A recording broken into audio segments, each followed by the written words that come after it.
هو يعني إيه يوم عاشوراء؟ وليه بنصوم في اليوم ده؟ تعالوا مع بعض نعرف.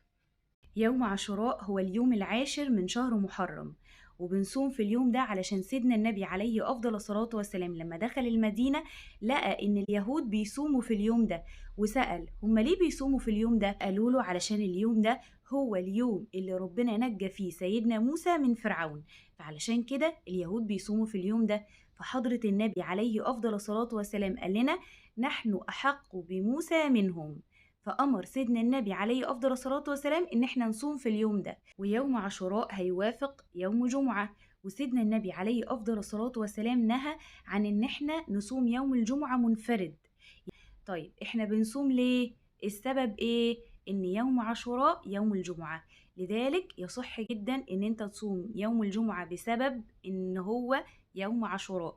وحضرة النبي عليه افضل الصلاة والسلام قال لنا صوموا يوما قبله او يوما بعده. طب لو انا ما قدرتش اصوم غير اليوم ده بس اللي هو يوم عاشوراء، صوم اليوم ده وربنا ان شاء الله يكتب لك الاجر والثواب باذن الله. وحضرة النبي عليه افضل الصلاة والسلام قال لنا إن من صام يوم عاشوراء ربنا بيكفر الذنوب سنة قبله، يعني سنة كاملة إن شاء الله ربنا هيكفر ذنوب هذه السنة بإذن الله. وشير في الخير، طالما عرفت المعلومة وصلها لغيرك، وما تنسوش تصلوا على حضرة النبي عليه أفضل الصلاة والسلام.